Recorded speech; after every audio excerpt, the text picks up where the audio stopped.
The True Story of Lizzie Borden, a deep dive into the 1892 axe murders and trial. In the sweltering heat of a New England summer morning on August 4, 1892, in the industrial city of Fall River, Massachusetts, one of America's most infamous unsolved crimes unfolded inside a modest 2.5-story house at 92 2nd Street. Andrew Jackson Borden, a wealthy but notoriously frugal banker, property developer, and businessman, and his second wife, Abby Durfee Borden, were brutally murdered with a hatchet. Their deaths would captivate the nation, lead to the sensational trial of their younger daughter Lizzie, and spawn enduring legends, including a children's rhyme that still echoes today, though it gets key details wrong. This is the most thoroughly documented and evidence-based account of what we know, drawn from trial records, inquest testimony, police reports, contemporary newspapers, and historical analyses. While speculation persists and many believe Lizzie was guilty, she was acquitted by a jury. No one else was ever charged. The case remains a window into Gilded Age tensions, class, gender, nativism, family strife, and the limits of Victorian propriety. The Borden family and their world. Lizzie Andrew Borden was born on July 19, 1860, in Fall River to Andrew and his first wife, Sarah Morse Borden. She had an older sister, Emma Lenora, born in 1851. A middle sister, Alice, died young. Sarah died in 1863 when Lizzie was just 2 years old.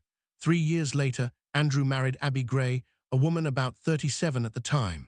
Lizzie and Emma reportedly never fully accepted Abby as their mother. Lizzie later insisted on calling her Mrs. Borden and expressed resentment, believing Abby had married for money. Andrew Borden rose from modest beginnings to considerable wealth. He dealt in furniture and caskets, then invested in real estate, textile mills, and banking. By 1892, his estate was worth around $300,000, equivalent to millions today, yet he lived frugally. The family home on 2nd Street lacked indoor plumbing, despite the neighborhood's status. It was a locked, somewhat claustrophobic house, where doors between rooms often required keys, reflecting Andrew's cautious nature amid a city transforming with immigrant labor. The wealthiest families lived on the hill in grander homes. The Bordens did not. The household included 26-year-old Irish immigrant maid Bridget Maggie Sullivan, who had worked there since around 1889. Tensions simmered. In the months before the murders, Andrew had transferred property to relatives of Abby's, angering Lizzie and Emma, who demanded and received a house they had once lived in, sold back to Andrew for $5,000. Lizzie had been involved in minor shoplifting suspicions earlier and was active in church, teaching Sunday school, involved in the Christian Endeavor Society and Women's Christian Temperance Union, but family life was strained. In May 1892, Andrew killed pigeons in the barn with a hatchet, pigeons Lizzie had been fond of. In July, after a family argument, both sisters left for New Bedford. They returned shortly before the murders. The entire household had been violently ill in the days leading up to August 4, possibly from bad mutton. Abby feared poisoning. Andrew had enemies due to his business practices. The morning of the murders. On the evening of August 3, John Vinicum Morse, the sisters' maternal uncle, arrived for a visit and stayed in the guest room. The next morning, around 7 a.m., Abby, Andrew, Morse, and Bridget had breakfast. Morse and Andrew chatted. Morse left around 8:45 a.m. to visit relatives and look at oxen. Andrew left for business shortly after 9 a.m., taking letters Lizzie asked him to mail. Bridget was outside washing windows for much of the morning. Abby went upstairs around 9:30 a.m. to clean the guest room. Sometime in the next hour, she was attacked. Forensic evidence showed she was struck first on the side of the head, above the ear, fell face down, and then received about 18 more blows to the back of her skull, 19 total. She died where she fell. Andrew returned home around 10:30–11 a.m. His key wouldn't work at first. Bridget let him in. She later testified hearing a muffled laugh from upstairs. Lizzie came down, told her father Abby had received a note and gone out to visit a sick friend. Andrew lay down on the sofa in the sitting room for a nap. Bridget went to her third-floor room to rest. Shortly after 11 a.m., Lizzie called out to Bridget, "Maggie, come quick, father's dead. Somebody came in and killed him." Andrew had been struck 10 or 11 times with a hatchet-like weapon while apparently asleep. His face was mutilated, one eye split in two. Blood was still flowing, indicating a very recent attack. Neighbors and police arrived quickly. Dr. Bowen, across the street, confirmed both were dead. Abby's body was discovered upstairs soon after. The house was a crime scene in broad daylight on a busy street, yet no one reported seeing or hearing an intruder. No valuable items were taken.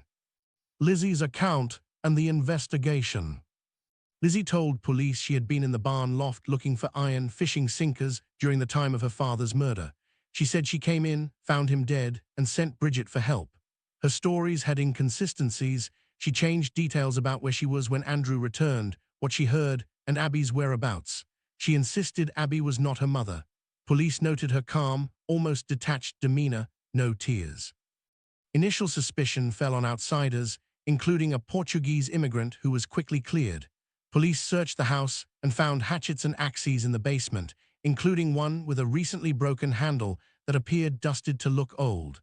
A pail with possible bloody rags was noted, but not deeply pursued. Lizzie attributed it to menstruation. No clear murder weapon was definitively linked. A day or two before the murders, Lizzie had reportedly tried to buy prussic acid, hydrogen cyanide, from a druggist, saying it was for cleaning a sealskin cape, though this was later contested. On Sunday after the murders, neighbor Alice Russell saw Lizzie burning a dress in the kitchen stove, claiming it was paint-stained. Police later found the dress she wore on the murder day had only a tiny blood spot. An inquest on August 8/11 featured Lizzie's testimony, the only time she spoke under oath. Influenced possibly by morphine prescribed for nerves, her answers were contradictory and evasive. She was arrested on August 11. A preliminary hearing followed, then a grand jury indictment in December. The trial, June 1893, in New Bedford. The trial was a national spectacle, one of the most publicized of its era. Prosecutors Hosea Knowlton and William H. Moody, later a Supreme Court justice, presented circumstantial evidence, motive, family money and resentment, opportunity. Only Lizzie and Bridget were home with the victims at key times. Inconsistencies in Lizzie's statements, the burned dress, and the failed poison purchase. The defense, led by former Governor George Robinson and others, argued the evidence was insufficient. They highlighted the lack of a bloody weapon or clothes, the physical unlikelihood of a proper Victorian woman committing such violence. Gender norms played heavily and suggested an intruder. Lizzie's inquest testimony was ruled inadmissible. Character witnesses portrayed her as a respectable church-going woman. The all-male jury, drawn from agricultural towns rather than Fall River, deliberated briefly, about an hour to an hour and a half, and returned a not guilty verdict on June 20, 1893. Lizzie reportedly cried out in joy. Factors in the acquittal included class and nativist biases. A lady couldn't do it.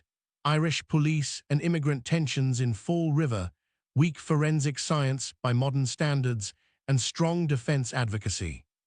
Aftermath and later life. Lizzie and Emma inherited most of the estate.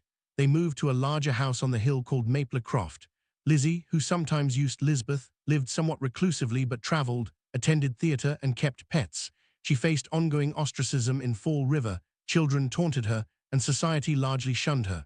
An 1897 shoplifting incident in Providence was settled quietly.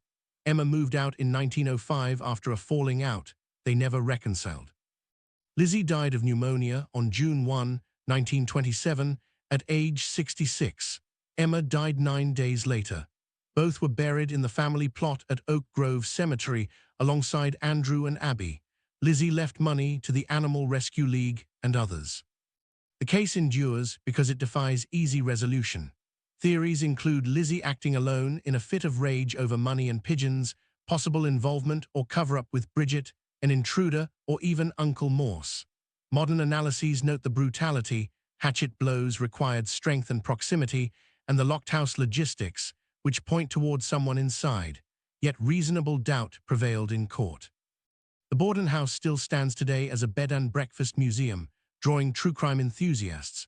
The rhyme immortalized a simplified, inaccurate version, But the real story reveals a complex family drama in a changing America, wealth without warmth, suspicion without definitive proof, and a woman who walked free but never fully escaped the shadow of that August morning. Whether guilty or a victim of circumstance, Lizzie Borden remains one of history's most compelling enigmas.